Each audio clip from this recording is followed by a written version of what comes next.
हे बहिनी लाली चादरिया ओढ़े के पड़ी। हे बहिनी लाली चादरिया ओढ़े के पड़ी। हे बहिनी मम्मी से नाता तोड़े के पड़ी।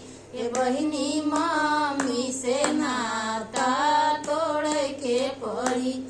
हे बहिनी लाली चादरिया जाए के पड़ी। हे बहिनी लाली पलकिया जाए के पड़ी।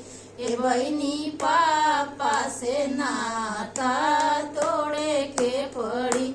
हे बहिनी पापा से नाता तोड़े के पड़ी।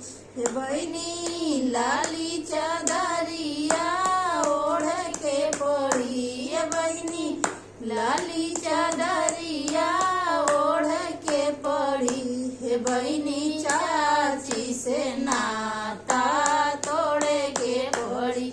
हे बहिनी चाची से नाता तोड़े के पड़ी।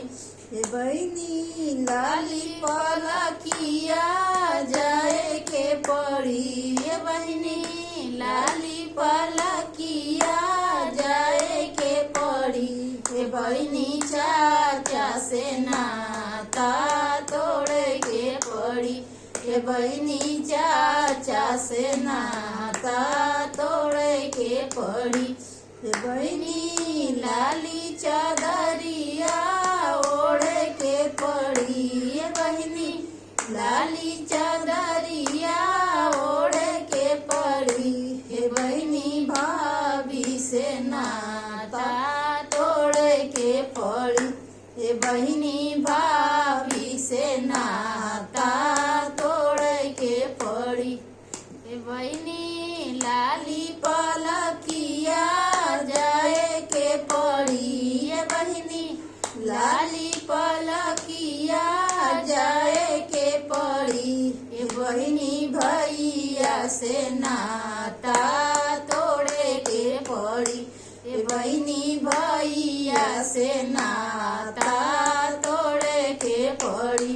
हे बहिनी लाली चादरिया ओढ़ के पड़ी। हे बहिनी लाली चादरिया ओढ़ के पड़ी। हे बहिनी बहिना से नाता तोड़े के पड़ी।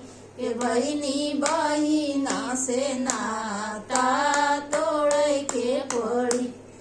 बहिनी लाली पलकिया जाए के पड़ी। हे बहिनी लाली पलकिया जाए के पड़ी।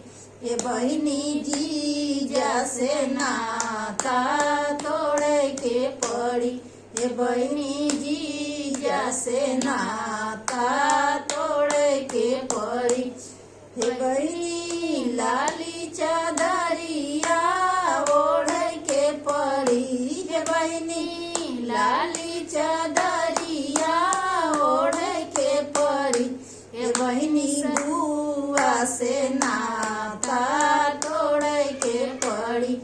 हे बहिनी बुआ से नाता तोड़े के पड़ी।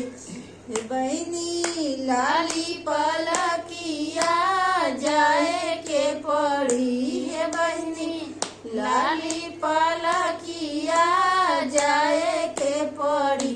हे बहिनी फूफा से नाता तोड़े के पड़ी। हे बहिनी फूफा से नाता तोड़े के पड़ी।